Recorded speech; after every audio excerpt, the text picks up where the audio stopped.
Yes bank വിഷയത്തിൽ കേന്ദ്ര ധനമന്ത്രി നിർമ്മല സീതാരാമൻ സംസാരിക്കുന്നു തത്സമയം. Quoting some other reason, but then he resigned clearly after the action was initiated. And in March 2019, the new CEO who was appointed started intensively working together with the RBI so that the health of the bank is restored. RBI did not stop at that. We were kept informed. A 1 crore of rupees fine was levied on this bank as early as March 2019. 2017, the intense scrutiny starts. 18, you clearly identify and don't allow the leadership to continue. 19, 1 crore of rupees was even levied as fine. And that is early 19, sometime March 2019. And then SEBI also starts the investigation from September 2019. And that allegation at that time, I don't know if there are many more which are getting added, but at that time it was on insider trading related matters. Then in May again, there was another set of fine imposed by Reserve Bank because of non-compliance related matters. And a former deputy governor of RBI was appointed onto the board of Yes Bank as a director. In June 19, again another set of fines were levied, saying, no, it is not happening, you don't seem to be having a good compliance culture, here we go, another fine. A chief financial officer was also newly appointed. And it was only in September 19 that you had a complete giving away of the shares. I mean, stake was completely sold of the earlier promoter. All this while, there was also this promise being given saying we are getting more money from here, we are getting new equity here, somebody coming from Hong Kong is giving us money, and very genuinely attempts were made to get new equity infusion done into the bank. Genuinely a lot of attempts were made, but nothing materialized. Period after period, the RBI was also informing us that they've given them more time so that they can get fresh equity, fresh infusion of cash, so that the bank's health can be restored. And every time you had to give them the space and margin, because after all, if there is a genuine attempt being done, let them get it. But it didn't happen at all. As a result, it went on like that. And once in November 19, it was very clear that no longer there was hope for them to get any more money. And coincidentally, the chairman of the audit committee also resigned early January 2020. Things came to a serious pass. And that is when I think we intensely engaged, as we were continuing the engagement, a lot of other ideas with which we were talking with the RBI was talking with the management.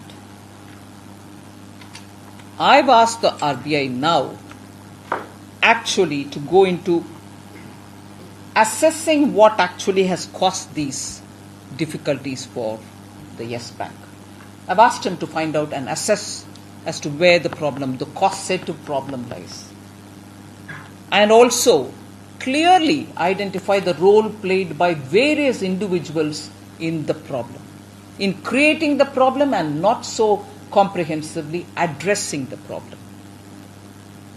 And I've also asked the RBI to tell me about adequacy of the extant regulatory norms, also the supervisory norms, and if found inadequate, where and why. I have asked them for a report on this. And I've also asked the RBI to act so that the due process of law takes its course with a sense of urgency. Whilst the government, our government is completely committed to ensure that the depositor's interest is completely safeguarded, equally, I want the RBI to ensure that due process of law is set to roll with a sense of urgency so that we should find out as to who led to this problem, a problem of this size and magnitude in the Yes Bank. The steps, of course, which are taken by RBI as it is are several. I'll just narrate. Yesterday, on their request, we've given the clearance for bringing a moratorium onto the bank, which is for the next 30 days. The withdrawal limit has been capped.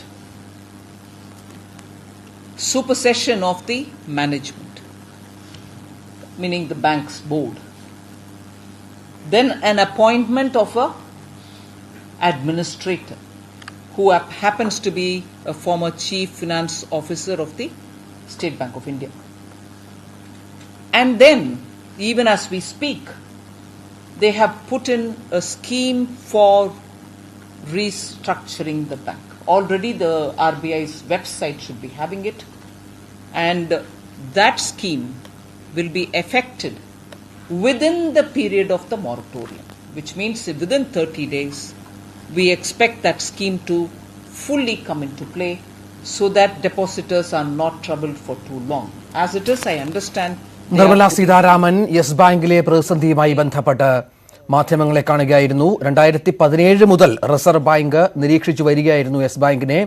ഇത് ഉടനെ ഉണ്ടായ അടുത്ത കാലത്തുണ്ടായ ഒരു പ്രതിസന്ധിയല്ല. 2-3 വർഷമായി ഈ വിഷയം നിലനിൽക്കുന്നുണ്ട്. പക്ഷേ പരിഭ്രമിക്കേണ്ട കാര്യമില്ല. അനൂപ് പരമേശ്വരൻ ചേരുന്നു. അനൂപ്, അങ്ങനെയല്ലേ കാര്യങ്ങൾ? എന്താണ് കേന്ദ്ര ധനമന്ത്രി ഇക്കാര്യവുമായി ബന്ധപ്പെട്ട് വിശദീകരിക്കുന്നത്? രഞ്ജിത്ത്, നിർമ്മല സീതാരാമൻ പറയുന്ന വളരെ പ്രധാനപ്പെട്ട കാര്യം, ഇത് പെട്ടെന്നുണ്ടായ പ്രതിസന്ധിയല്ല. 2017 തന്നെ യെസ് ബാങ്കിന്റെ പ്രതിസന്ധി റിസർവ് ബാങ്ക് കണ്ടെത്തിയിരുന്നു. അന്നു മുതൽ ബാങ്കിന്റെ പ്രവർത്തനങ്ങളിൽ ഇടപെടുന്നുണ്ടായിരുന്നു. 2017 അവസാനം തന്നെ കേന്ദ്ര സർക്കാരുമായി ചേർന്ന് ആലോചിച്ച് പുതിയ മാനേജ്മെന്റ് വരണമെന്ന കർശന നിർദ്ദേശം നൽകിയിരുന്നു. 2019 ബാങ്കിന്റെ പ്രവർത്തനങ്ങൾ ഉൾപ്പെടുന്നില്ല എന്ന് കണ്ടതിനാൽ 1 കോടി രൂപ പിഴയിടുകയും ചെയ്തിരുന്നു. അതിനുശേഷം വീണ്ടും വളരെ കർശനമായ നിർദ്ദേശങ്ങൾ നൽകിയിട്ടും ബാങ്കിലേക്ക് പുതിയ നിക്ഷേപകർ വരുമെന്ന് ബാങ്ക് മാനേജ്മെന്റ് അറിയിച്ചിരുന്നതിനാൽ മാത്രമാണ് അത് ഏറ്റെടുക്കുന്ന നടപടി ഇത്രയേറെ വൈകിയത് എന്നാണ് കേന്ദ്രമന്ത്രി നൽകുന്ന വിശദീകരണം. അതുപോലെ തന്നെ വളരെ പ്രധാനപ്പെട്ട കാര്യം, യെസ് ബാങ്കിന്റെ ഈ തകർച്ചയിൽ 2017 മുതൽ അറിയാമായിരുന്നുവെങ്കിലും പിന്നീട് നിക്ഷേപകരെ ആകർഷിക്കാൻ ബാങ്ക് സമാന്തരമായി പ്രവർത്തനങ്ങൾ നടത്തിയിരുന്നു എന്നുള്ള ഒരു വിവരമാണ് ഇപ്പോൾ നിർമ്മല സീതാരാമൻ പുറത്തു പറയുന്നത്. ഒരുപക്ഷെ ബാങ്ക് തകർന്ന് ഏറെക്കുറെ യെസ് ബാങ്ക് എന്നുള്ള ഒരു സംവിധാനം തന്നെ വളരെ നാമാവശേഷമായി എന്നുള്ള നിലയിൽ തന്നെയുള്ള വിവരങ്ങളാണ് ഇപ്പോൾ പുറത്തു വന്നുകൊണ്ടിരിക്കുന്നത്. കേന്ദ്ര ധനകാര്യമന്ത്രിയാണെങ്കിലും അത് ശരിവയ്ക്കുന്ന വിവരക്കണക്കുകളാണ് ഇപ്പോൾ പറയുന്നത്. കേന്ദ്ര ധനമന്ത്രി നിർമ്മല സീതാരാമൻ മാധ്യമങ്ങളെ കാണുകയായിരുന്നു. യെസ് ബാങ്കിന്റെ പ്രതിസന്ധിയുമായി ബന്ധപ്പെട്ടാണ് അവർ കാര്യങ്ങൾ വിശദീകരിച്ചത്.